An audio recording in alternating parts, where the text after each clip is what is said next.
Because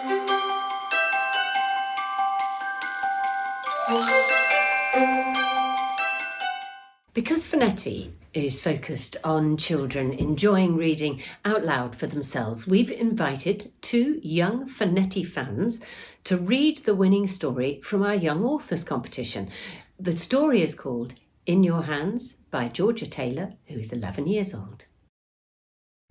Ever since Steph graduated from university, she had yearned to do something special.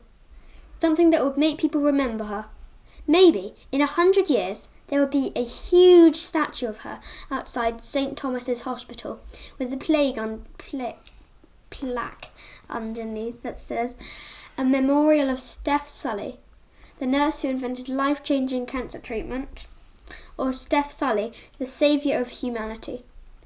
Steph fantasies were very unachievable for a 25-year-old ward nurse, but a part of her hoped she could make an impact on the world.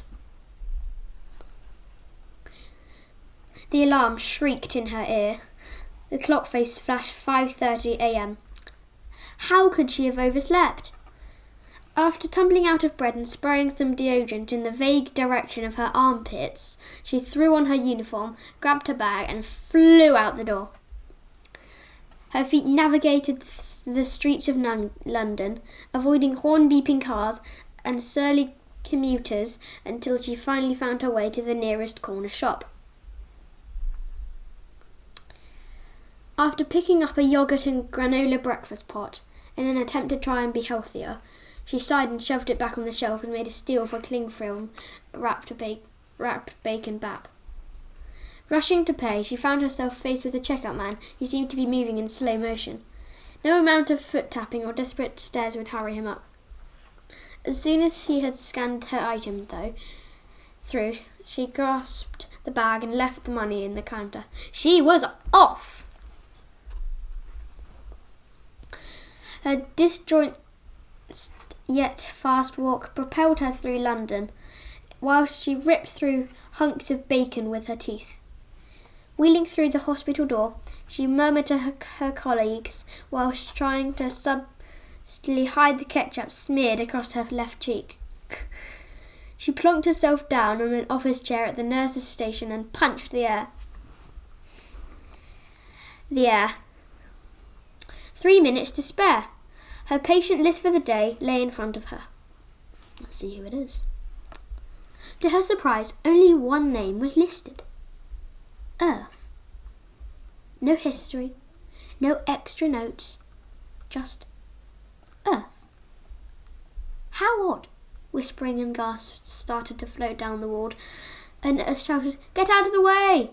and Steph's patient was hurriedly wheeled into the ward on a bed. Steph looked up. Two sorrowful eyes stared back at her from a huge but limp blue-green sphere. The bed was pushed around the corner and into a side room. Steph followed them in. Bewilderment bubbled up inside her, but she strived to maintain her professionalism. Professionalism. That's not a word. "Please vacate the room," she said softly to curious onlookers. Everyone backed out and she shut the door. "Now, what seems to be your problem today, Miss Earth?" The words came tumbling out like a fast-flowing river.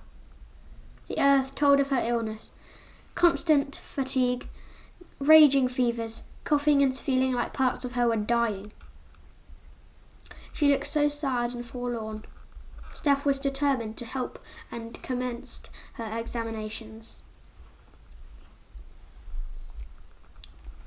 Earth's temperature was checked, her water levels were recorded, as well as her weight and height. She had scans, tests and x-rays. Steph diagnosed Earth with a rare, deadly man-made virus. As Steph was a human nurse, she had no idea how to treat Earth's condition. Poor Earth. Steph asked Earth what she could do to help her get better from this dangerous preservative. Steph. Pervasive virus. Earth started to tell her about how humans like Steph threw lots of rubbish into her oceans,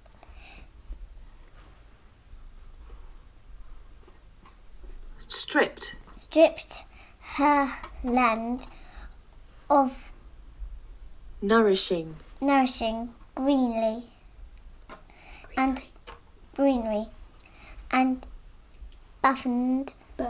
burned fuels that made her too hot, as well as depleting her oxygen levels.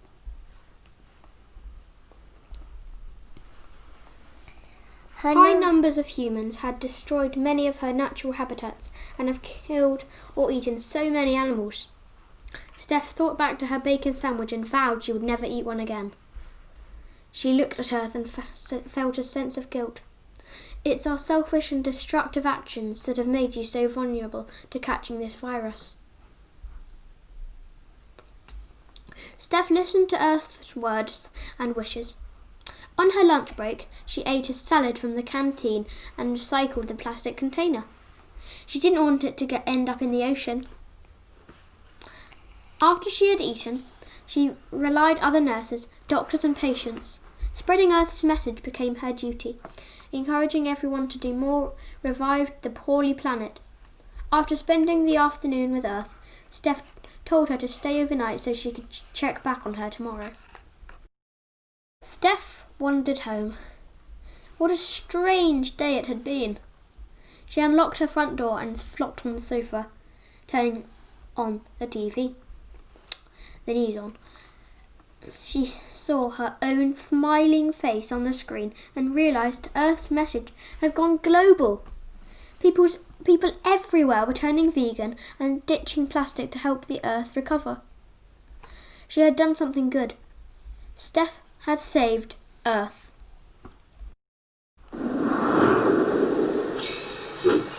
Very well done.